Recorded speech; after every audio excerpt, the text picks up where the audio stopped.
Oke, Assalamualaikum warahmatullahi wabarakatuh. Eh, Selamat siang semuanya. Perkenalkan, kami dari kelompok 6 kali ini akan mempresentasikan hasil diskusi kami tentang GPS, yang mana anggota kelompok kami terdiri atas, silahkan next slide, ada Lewio, terus ada Divanda, Adi, Sarah, dan saya sendiri Adnan. Untuk materi pertama akan dibacakan oleh teman saya. Nah, sekarang saya akan menjelaskan mengenai cara kerja GPS secara umum. Cara kerjanya simpel. Pertama, dari satelit mengirimkan sinyal yang berupa data, terus langsung diterima oleh receiver. Nah, data yang diterima oleh receiver, lalu dari sama GPS itu diolah sedemikian rupa menggunakan perhitungan yang dimana menghasilkan sebuah posisi, kecepatan, waktu, juga informasi tambahan seperti jarak dan waktu tempuh. Next. Nah, untuk perhitungan sendiri menggunakan perhitungan triangulation dari satelit, yang dimana perhitungan ini itu mengukur jarak menggunakan travel time sinyal radio.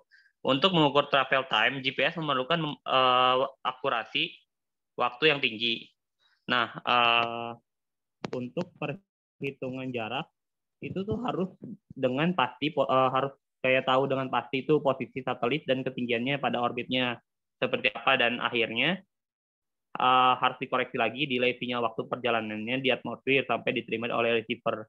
Jadi perhitungannya itu seperti ini yang akhirnya menghasilkan data-data seperti yang tadi, posisi dan sebagainya lah. Next. Nah, untuk ininya mungkin dari teman saya yang lain. Baiklah, selanjutnya untuk pemanfaatan GPS. GPS dimanfaatkan dalam beberapa bidang, yaitu yang pertama untuk militer. Militer sendiri menggunakan GPS untuk keperluan perang, seperti menentukan arah bom atau mengetahui posisi pasukan berada. Kemudian untuk navigasi, yang mana GPS digunakan sebagai alat navigasi seperti kompas. Kemudian ada sistem informasi geografis, yang mana GPS digunakan dalam SIG untuk pembuatan peta, seperti mengukur jarak perbatasan, ataupun sebagai referensi pengukuran. Kemudian sebagai sistem pelacakan kendaraan, GPS membantu pemilik kendaraan dalam hal pelacakan dan pemilik bisa mengetahui ada di mana kendaraannya berada. Kemudian yang terakhir ada pemantau gempa, yang mana GPS dengan ketelitian tinggi digunakan untuk memantau pergerakan tanah yang aman. Pemantauan tersebut berguna untuk memperkirakan terjadinya gempa. Next.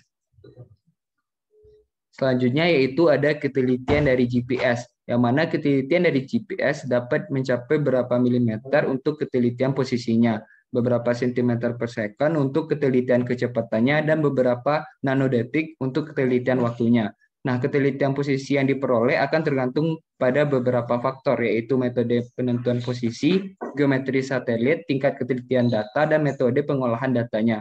Untuk aplikasi sipil, GPS memberikan nilai ketelitian posisi dalam spektrum yang cukup luas, mulai dari meter sampai dengan milimeter. Selanjutnya akan dijelaskan oleh teman saya.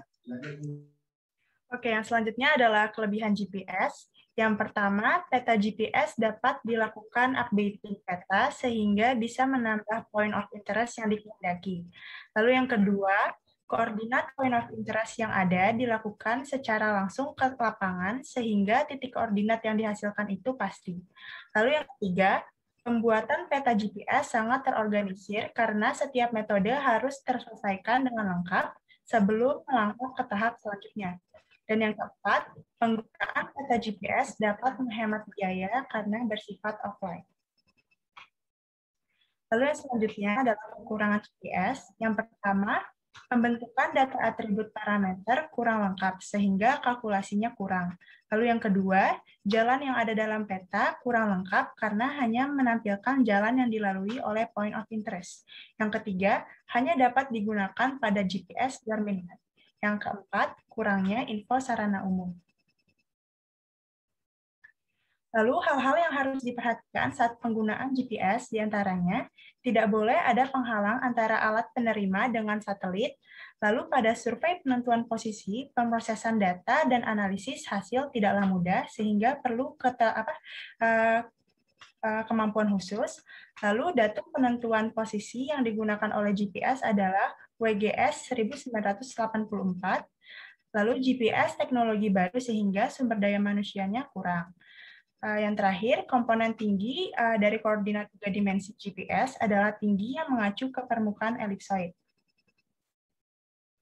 Oke, pada gambar ini bisa dilihat bahwa tinggi yang dihasilkan oleh GPS adalah H kecil, sedangkan yang dibutuhkan untuk keperluan praktis sehari-hari adalah H kapital.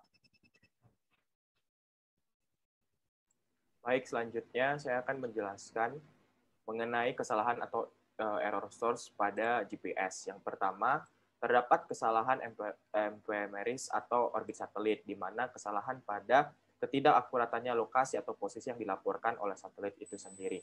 Kemudian ada kesalahan waktu, di mana ini adalah ketidaksinkronan waktu antara satelit dan receiver. Kemudian ada cycle slip dan ambiguitas fase, di mana ini adalah kesalahan di mana ketidakpenuhan gelombang yang diterima oleh receiver.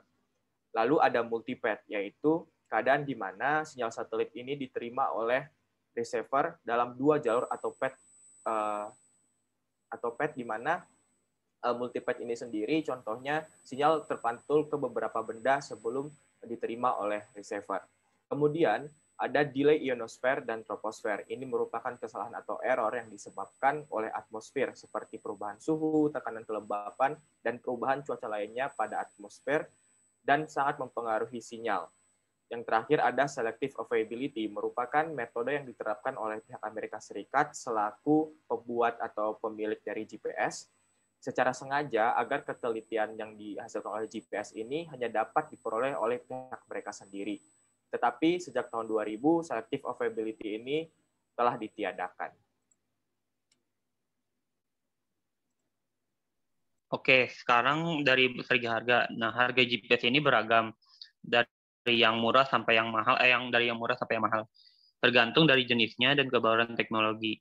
Nah, ini beberapa foto dari GPS yang ada di online shop. Jadi bisa dilihat ada yang harganya 1 juta, ada yang 3 juta, mungkin ada yang 4 juta, bahkan ada yang murah seperti ada yang 30.000 dan sebagainya kan. Jadi untuk harganya ini sangat beragam tergantung dari jenisnya tadi. Next. Baik, selanjutnya saya akan menjelaskan mengenai perbedaan GPS dengan alat navigasi yang lain. Bisa next. Baik, di sini saya ingin membandingkannya dari berbagai perspektif, baik alat GPS, GLONASS, dan juga Galileo. Untuk GPS sendiri itu diluncurkan pada tahun 1978 dan diluncurkan di Amerika dan memiliki 30 satelit dengan ketinggian 12.540 mil. Untuk akurasinya itu sekitar 5 meter. Dan itu sudah cukup baik untuk alat navigasi. Lalu selanjutnya GLONASS. GLONASS pertama kali diluncurkan pada tahun 1982, tapi memiliki berbagai kontroversi karena terdapat kesalahan pada alat yang sebelumnya diluncurkan dan memiliki berbagai macam perbaikan sehingga alat ini aktif dan tidak aktif. Jadi sangat rentan ketelitiannya dan kurang tepat dan kurang akurat. Untuk ketinggiannya sendiri itu 11.890 mil dengan sekitar 25 satelit yang menawarkan akurasi dari 4,5 hingga 7 meter. Bisa selanjutnya. Selanjutnya ada Galileo. Ini adalah alat navigasi termuda yang dibuat oleh Uni Eropa. Akan diluncurkan pada tahun 2020 dengan memiliki 30 satelit dan memiliki 6 cadangan satelit. Untuk ketinggiannya sendiri yaitu 14.429 mil dan memiliki ketelitian hingga 1 hingga 3 meter.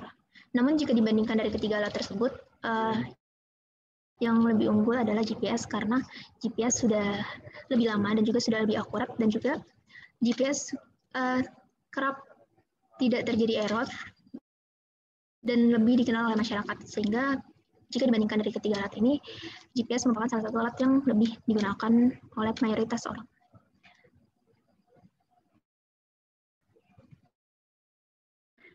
Selanjutnya adalah cara membuat peta kontur dengan menggunakan alat navigasi GPS yang akan saya lakukan melalui tutorial.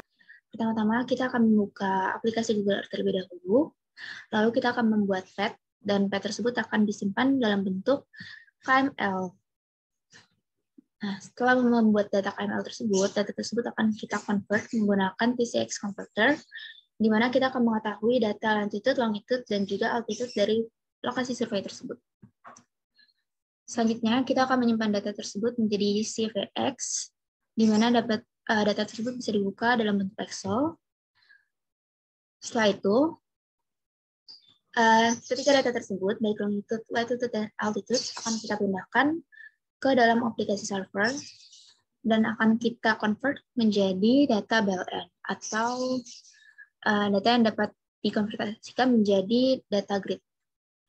Setelah itu, kita akan membuka grid untuk mengkonvert data BLN tersebut, di mana kolom A di sini yaitu longitude, kolom B di sini longitude, dan kolom C di sini adalah altitude dari lokasi tersebut. Setelah itu, kita akan membuat peta kontur berdasarkan data yang telah dianalisis sebelumnya. Dan begitulah cara untuk mengubah data dari GPS menjadi sebuah peta kontur. Terima kasih.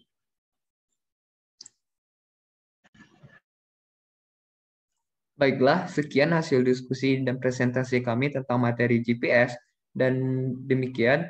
Dan apabila ada kesalahan pada PowerPoint ataupun penyampaian materi, kami mohon maaf. Assalamualaikum warahmatullahi wabarakatuh.